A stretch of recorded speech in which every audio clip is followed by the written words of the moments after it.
नमस्कार, आप देख रहे हैं न्यूज 24। आपके साथ मैं हूं रवि ठाकुर। शुरुआत करते हैं बड़ी खबर से। 4 लॉकडाउन के बाद आज से देश अनलॉक होना शुरू हो गया है। केंद्र की गाइडलाइंस के बाद राज्यों ने भी अपनी डिटेल प्लान जारी कर दिए हैं। केंद्र सरकार ने पहले चरण में 8 जून से मॉल, होटल, रेस्टोरेंट और धर्मस्थलों को खोलने की भी अनुमति दे दी है। दूसरे चरण में स्कूल, कॉलेज और अन्य शैक्षणिक संस्थानों को खोलने का फैसला होगा, लेकिन राज्यों और अभिभावकों से चर्चा के बाद जुलाई में इस पर फैसला लिया जाएगा। जिम, बार, सिनेमा हॉल, मेट्रो पर तीसरे चरण यानी सबसे आखिर में फैसला लिया जाएगा। अंतर्राष्ट्रीय उड़ानें शुरू करने पर अभी भी कोई फैसला नहीं हुआ है।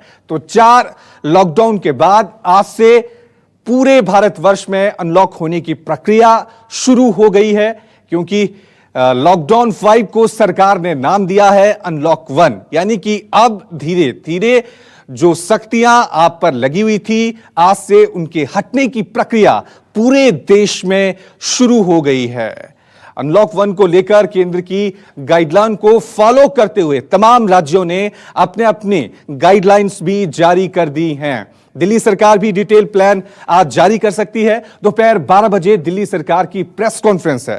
दिल्ली में शॉपिंग मॉल्स खोलने और बाजारों की समय सीमा बढ़ाने की तैयारी की जा रही है। अनलॉक 1 को लेकर दिल्ली सरकार आज डिटेल प्लान जारी कर सकती है। आपको बता दें कि पहले चरण में 8 जून से शॉपिंग मॉल्स, होटल, रेस्टोरेंट खोलने की इजाजत दे दी गई है। इसी बाबत अब दिल्ली सरकार आज इनको लेकर तमाम दिशा निर्देश जारी कर सकती है, क्योंकि आज से पूरे देश में अनलॉक होने की प्रक्रिया शुरू हो गई है। 4 लॉकडाउन के बाद धीरे धीरे एक तरफ पूरा देश कोरोना से जंग लड़ रहा है, दूसरी तरफ अब देश में आर्थिक गतिविधियों की शुरुआत भी करनी है।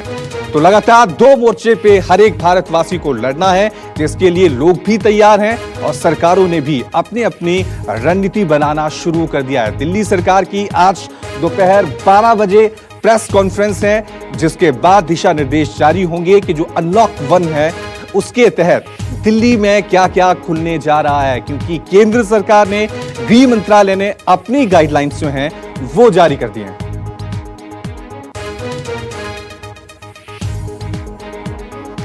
और ताजा अपडेट के लिए हम रुख करेंगे हमारे संवाददाताओं का। मानस श्रीवास्तव हमारे साथ लखनऊ से बने हुए हैं, विनोद जगदाले हमारे साथ मुंबई से बने हुए हैं, और साथ में हमारे साथ पवन भी दिल्ली से बने हुए हैं। सबसे पहले रुख करूंगा पवन का। पवन, 12 बजे आज प्रेस कॉन्फ्रेंस होनी है। दिल्ली सरकार की तरफ अब निगाहें टिकी हुई हैं, क्योंकि केजरीवाल पहले से कहते आ रहे हैं कि तमाम जो सख्ती लगी हुई हैं उनको कम कर देना चाहिए। अब आर्थिक गतिविधियों की शुरुआत पूरे देश में होनी चाहिए। तो क्या कुछ जानकारी मिल पा रही है आज? क्या कुछ प्लान होने वाला है, जो गाइडलाइंस आएंगी दिल्ली सरकार की? बिल्कुल, अगर देखिए इससे पहले भी सरकार ने ये बात कहा था कि उनके पास पैसा नहीं है, फंड नहीं है, जिसके बाद शराब के ठेके खोले गए थे। और जब शराब के ठेके खोले गए तब हालात आपने खुद रवि देखा होगा कि क्या हुआ था पूरे दिल्ली में। अब जब 13 जिला है दिल्ली में और सभी जिला को पहले रेड जोन घोषित किया गया था, फिर कंटेनमेंट जोन बनाया गया, फिर ये कहा गया कि अब कंटेनमेंट जोन में ही सिर्फ सख्ती होगी, बाकी जगह जो है अब खुल सकता है, सब कुछ खुल सकता है, ऑड इवन के नाम पे ये बताया गया। अब सरकार एक नई गाइडलाइन देने की कोशिश है। ये भी कहा जा रहा है कि जो लोग नोएडा में रहते हैं या फिर फरीदाबाद रहते हैं या गुड़गांव में रहते हैं, जो दिल्ली आकर जॉब करते हैं, उसके बारे में सरकार ने कहा है कि बाकी राज्यों से ये संपर्क किया जाएगा, उनसे रिक्वेस्ट किया जाए कि जो रोजाना जो गतिविधियां करते हैं, रोजाना जो अप डाउन करते हैं, उन्हें ढील दिया जाए, उन्हें बिना पास के जाने दिया जाए। अब रही बात की ब्यूटी पार्लर और सैलून की बात यहाँ पर कही जा रही थी कि कुछ शर्तों के आधार पर सैलून को खोलने की इजाजत मिल सकती है, ब्यूटी पार्लर को खोलने की इजाजत मिल सकती है, धार्मिक स्थल को खोलने की इजाजत मिल सकती है। लेकिन धार्मिक स्थल जो आखिरकार उसमें किस तरह का गाइडलाइन होगा? बसलते जो मठ के जो पुजारी हैं या जो धार्मिक स्थल है, दिल्ली के जो मंदिर हैं, उनके जो पुजारी हैं, वो अपनी तरफ से तो खास इंतजाम कर रहे हैं, लेकिन क्या इसमें गाइडलाइन हो सकती है, किस तरह से हो सकता है? क्योंकि जब मंदिर खुलेंगे, धार्मिक स्थल जब खुलेंगे तो लोगों की अपूर्व भयंकर भीड़ होगी, तो उस वक्त कैसे इसको कंट्रोल किया जा सकता है? तो सरकार के पास एक सबसे बड़ी यहाँ पर एक चुनौती यहाँ पर सामने नजर आ रही है। रवि,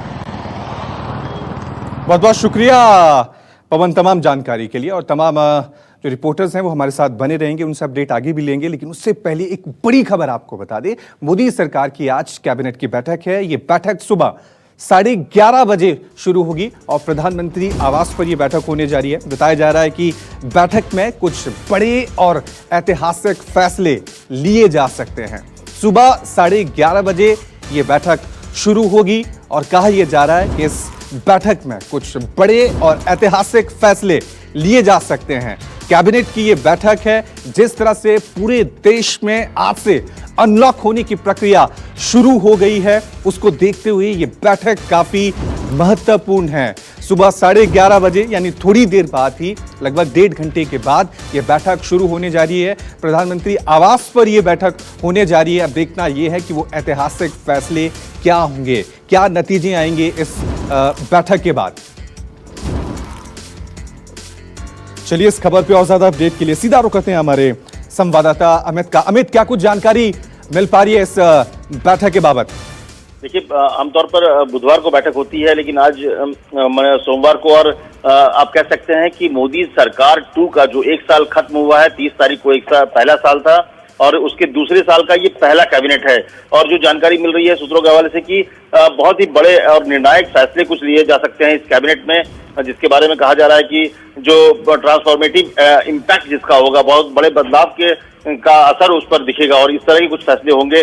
तो लेकिन किस तरह के होंगे कहा यह जा रहा है, इसके बारे में सिर्फ कयास लगाए जा रहे हैं कि क्या मजदूरों को लेकर होगा या फिर जो एग्रीकल्चर को लेकर कुछ बड़े बदलाव की बात आ रही थी, ऑर्डिनेंस लाने की बात थी, उसको लेकर है, या जो श्रम कानून है उसमें बदलाव करने की बात है। तो जो जानकारी है कि बड़े फैसले होने वाले हैं, किस तरह के फैसले, इसके बारे में कोई जानकारी नहीं दी गई। सिर्फ इतना है कि मोदी सरकार 2 का जो दूसरा साल शुरू हुआ है, उसके शुरुआत में ही मोदी सरकार कुछ बड़े फैसले करने जा रही है। चलिए इंतजार रहेगा अमित की बड़े फैसले और ऐतिहासिक फैसले क्या निकल कर आते हैं इस बैठक से। बहुत बहुत शुक्रिया अमित तमाम जानकारी के लिए। चलिए रुक करते हैं अगली खबर का। उत्तर प्रदेश सरकार ने अनलॉक 1 की एडवाइजरी जारी कर दी है। कंटेनमेंट जोन में सख्ती जारी रहेगी। अनलॉक 1 के पहले फेज में 8 जून से सभी धार्मिक स्थल, रेस्टोरेंट्स, होटल, मॉल को खोलने की इजाजत दे दी गई है। प्रदेश में अब आपको बता दें कि बाजार सुबह 9 बजे से रात 9 बजे तक खुले रहेंगे। इसके साथ ही सैलून और ब्यूटी पार्लर भी खोले जा सकेंगे। लेकिन सभी कंटेनमेंट जोन में सख्ती पहले की तरह ही जारी रहेगी, ये हम आपको बार बार बता रहे हैं। यूपी के मुख्य सचिव अवनीश अवस्थी ने कहा है कि एनसीआर के अपार्टमेंट में अगर एक केस सामने आए तो सिर्फ टावर को ही सील किया जाएगा। नोएडा, गाजियाबाद में स्थानीय प्रशासन फैसला लेगा। साथ ही यूपी में प्राइवेट बसों को भी इजाजत दे दी गई है। तो देश का सबसे बड़ा राज्य उत्तर प्रदेश, यहां पर भी आज से अनलॉक होने की प्रक्रिया जो है वो शुरू हो गई है। कल ही उत्तर प्रदेश सरकार की तरफ से अनलॉक 1 की गाइडलाइंस जो हैं वो जारी कर दी गई हैं। जो प्रतिबंध स्थानीय स्तर पर लगाने हैं वो नोएडा और गाजियाबाद के जिला प्रशासन, वहां के वरिष्ठ पुलिस के अधिकारी एवं वहां के वरिष्ठ जो है चिकित्सा विभाग के अधिकारी देंगे। बाजारों को खोलने की व्यवस्था की गई है और बाजारों में सोशल डिस्टेंसिंग का पालन जरूर हो, इसलिए समय बढ़ा दिया गया है, क्योंकि कम समय अगर बाजार खुलती हैं तो भीड़ ज़्यादा होती है। बाजारों को स्प्रेड किया गया है और सुबह 9 बजे से रात 9 बजे तक मुख्यमंत्री जी ने कहा है कि बाजारों को अब खोल दिया जाए।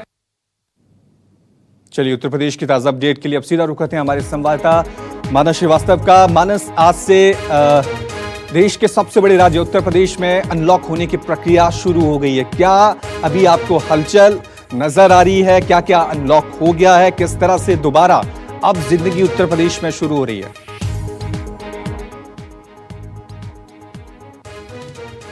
देखिए, तमाम सरकारी दफ्तर में ये आदेश हो गया है कि 100% कर्मचारी दफ्तर में हाजिर होंगे। तो इसके बाद निश्चित तौर पर सड़कों पर भीड़ बढ़ी है, क्योंकि उत्तर प्रदेश परिवहन विभाग ने भी सिटी बसेस को शुरू कर दिया, यानी हर शहरों में बसें चल रही हैं।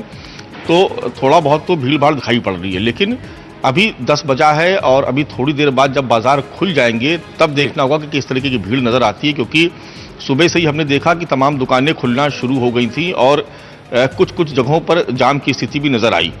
तो ये सरकार के सामने एक बहुत बड़ी चुनौती होगी कि वो किस तरीके से इसको मैनेज करती है ताकि ज़्यादा भीड़भाड़ ना लगने पाए, सड़कों पर जाम ना होने पाए, ताकि क्योंकि अगर जाम लगेगा तो फिर सोशल डिस्टेंसिंग का कोई मतलब नहीं रह जाएगा। तो ये तमाम चीज़ें हैं जिस पर प्रशासन की और सरकार की नज़र है, लेकिन एक तरह से कहा जाए तो सब कुछ खुल गया है, अब कुछ बाकी नहीं बचा है खुलने के लिए। सिर्फ धार्मिक स्थल और रेस्टोरेंट और होटल जो है वो 8 तारीख से उनको कहा गया कि 8 तारीख से वो खोल सकते हैं। सार्वजनिक परिवहन चूंकि शुरू हो गया है, जिसमें उत्तर प्रदेश रोडवेज की बसें भी हैं, इसके अलावा कैब है, टैक्सी है, ई रिक्शा है। ऑटो और टेम्पो को लेकर के अभी सहमति नहीं बन पाई है। उसके लिए प्रशासन, जो जिला प्रशासन के लोग हैं, वो अपने अपने जिलों में बातचीत कर रहे हैं वहाँ के एसोसिएशन से कि उसको किस तरह से शुरू किया जाए, क्योंकि आमतौर पर देखा गया है कि ऑटो और टेम्पो में ज़रूरत से ज़्यादा सवारियाँ ऑटो चालक या टैक्सी चालक भर लेते हैं, जिससे एक बड़ा खतरा पैदा हो सकता है। बाजार खुले, लेकिन कुछ हिदायत भी दी गई है, जैसे कि जो बहुत घने बाजार है, जैसे अमीनाबाद का बाजार है या चौक का बाजार है, यहाँ पर एक व्यवस्था की गई है प्रशासन की तरफ से कि जो भी कस्टमर्स आ रहे हैं उनका आप रिकॉर्ड मेंटेन करिए, क्योंकि अगर कोई संक्रमित पाया जाता है तो ताकि उस चेन का पता लगाया जा सके कि वो उसने कहाँ कहाँ विजिट किया, किन किन इलाकों में मूव किया। तो ये भी देखना होगा सरकार को कि क्या जो व्यापारी हैं या दुकानदार हैं वो इसको फॉलो कर रहे हैं। अगर 100 कस्टमर या 50 कस्टमर विजिट कर रहा है तो उसका डेटा किस तरीके से रखा जा रहा है कि वो कब आया, क्या क्या मोबाइल नंबर है, कहाँ रहता है। तो ये सारी चीज़ें भी जो व्यापारी हैं, जो बड़े दुकानदार हैं, उनको ये करना होगा। तो इस तरीके की कुछ पाबंदियों के साथ, कुछ हिदायतों के साथ कह सकते हैं कि उत्तर प्रदेश में ज़िंदगी ने फिर से रफ्तार पकड़ ली है। तमाम निजी कार्यालय खुल गए हैं, कॉम्प्लेक्स को पहले ही खोल दिया गया था, शॉपिंग कॉम्प्लेक्स थे, अब शॉपिंग मॉल भी खुलने जा रहे हैं। सरकारी दफ्तरों में 100% उपस्थिति के आदेश हो ही गए हैं। तो जिंदगी फिर से पटरी पे आ गई है, लेकिन बहुत संभल कर और बहुत एहतियात रखने की ज़रूरत है। और देखने वाली बात ये होगी कि आखिर जो सरकार है या जो प्रशासनिक अमला है वो किस तरीके से लोगों को कंट्रोल कर पाता है और किस तरीके से नज़र रख पाता है। क्योंकि जब चीज़ें खुलने लगती हैं तो लोग भी, हमने देखा बाजार में कि बहुत जगह हमको ऐसे भी लोग दिखाई पड़े जो बिना मास्क लगाए ही घूम रहे थे।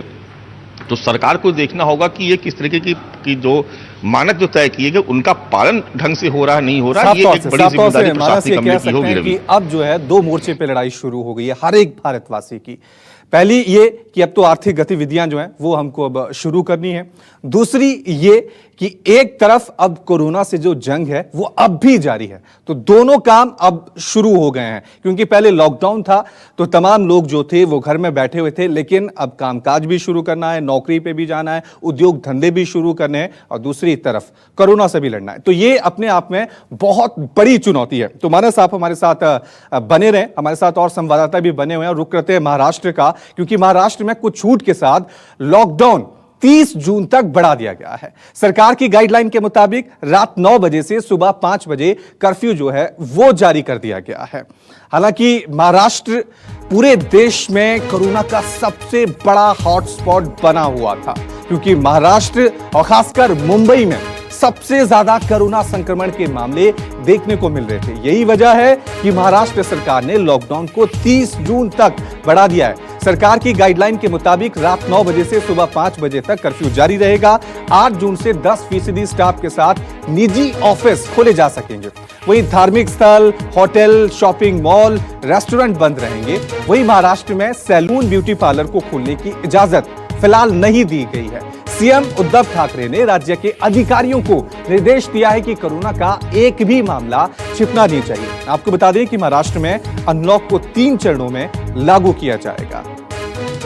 और चलिए इस खबर पे और ज्यादा अपडेट के लिए सीधा रुकते हैं हमारे संवाददाता विनोद जगदाले का, जो मुंबई से हमारे साथ बने हैं। विनोद, महाराष्ट्र पूरे देश में ये वो प्रदेश है जो कोरोना का हॉटस्पॉट बना हुआ है, और जहां आप अभी मौजूद हैं मुंबई, यहां सबसे ज्यादा मामले देखने को मिल रहे हैं। तो मुंबई में अनलॉक 1 को लेकर किस तरह से हलचल आपको देखने को मिल रही है, क्योंकि ज्यादा छूट उद्धव सरकार ने नहीं दी है लॉकडाउन 5 में?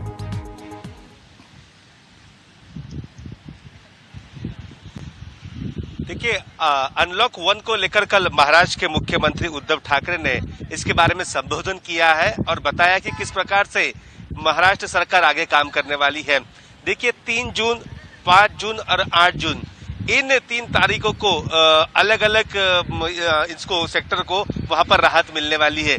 उद्धव ठाकरे ने ये कहा है कि जो कंटेनमेंट जोन छोड़कर जो भी इलाके हैं उन इलाकों में जो दुकानें हैं वो ऑड इवन फॉर्मूले के तहत खुली रहेंगी। सड़क के एक बाजू की दुकानें ऑड और बाकी इवन तारीख को वहां पर खुली रहेंगी। इसके अलावा आपको पता ही होगा अब बारिश आने को है, दस्तक देने वाली है मुंबई पर, तो बारिश में और दूसरी बीमारियां जैसे डेंगू हो, मलेरिया हो, ये काफी ज्यादा बढ़ती है। तो दोहरा संकट महाराष्ट्र सरकार पर रहेगा। एक तो कोरोना से निपटना है और दूसरा ये जो बारिश से आने वाली बीमारियां उससे भी निपटने की तैयारी राज्य सरकार वहां पर कर रही है। इसके लिए ही 30 जून तक ये लॉकडाउन बढ़ाया गया है। अमूमन 15 या 20 जून के बाद ज्यादा जोरदार बारिश मुंबई में देखने को मिलती है। इस बार जल्दी बारिश का भी अनुमान लगाया है, तो तैयारी यहाँ पर कर दी गई है। राज्य की अगर बात करें तो राज्य में धार्मिक स्थल है वो पूरी तरह बंद रहेंगे, मॉल बंद रहेगा, ब्यूटी पार्लर बंद रहेंगे, सैलून पूरी तरह बंद रहेंगे, मेट्रो बंद है, लोकल बंद है और जो स्टेट ट्रांसपोर्ट की बसें चलेंगी वो उसी जिले में चलेंगी। एक जिले से दूसरे जिले जाने के लिए वहां पर ई पास की भी अभी भी सख्ती जारी ही रहने वाली है, क्योंकि महाराष्ट्र में आपने देखा होगा कि महाराष्ट्र में अकेला मुंबई नहीं, मुंबई के अलावा थाने है, पालघर है, पुणे है, पिंपरी चिंचवड़, औरंगाबाद, नासिक, नागपुर, इन इलाकों में लगातार कोरोना के मरीजों में इजाफा हो रहा है। इसलिए राज्य सरकार हर कदम फूंक फूंक कर वहां पर रखने को तैयार है। पूरे अधिकारियों को पूरे आदेश दिया गया है कि जो दुकानें शुरू रहेंगी तो उसका टाइमिंग क्या रहेगा वो तय कीजिए और कौन सी दुकानें कब खुलेंगे इसके बारे में भी दुकानदारों को जानकारी जल्द मुहैया कराइए। इस प्रकार के पूरा जो काम है राज्य के विभाग ने वहां पर कर दिया है। अब इसके आगे जाकर मैं बताना चाहता हूँ कि महाराष्ट्र उद्योगों में भी बिजनेस में भी एक नंबर है। तो यहाँ पर कई कारखाने फिलहाल शुरू हो चुके हैं। जो बेल्ट है औरंगाबाद है, महाराष्ट्र का पिंपरी चिंचवड़ है और पुणे का इलाका है, वहां पर MIDC की काफी कारखाने हैं, वो भी शुरू हो चुके हैं। महज सिर्फ वहां पर कम मजदूर जरूर है। सरकारी जो दफ्तर है वो खोले जाएंगे 10% के साथ कर्मचारियों की उपस्थिति में ये काम वहां पर शुरू होगा। फिर आगे जाकर जैसी तारीख आगे बढ़ेगी वैसे वैसे नंबरों में माहौल देखकर वहां पर इजाफा किया जाएगा। रवि, साफ तौर से कह सकते हैं कि महाराष्ट्र हॉटस्पॉट जिस तरह से बना हुआ है उसी के तहत उद्धव सरकार ने यह फैसला लिया है कि लॉकडाउन 30 जून तक रहेगा। हालांकि कुछ रियायतें दी गई हैं, वहां पर 8 जून से 10% स्टाफ के साथ निजी ऑफिस खुलेंगे ये कहा गया है।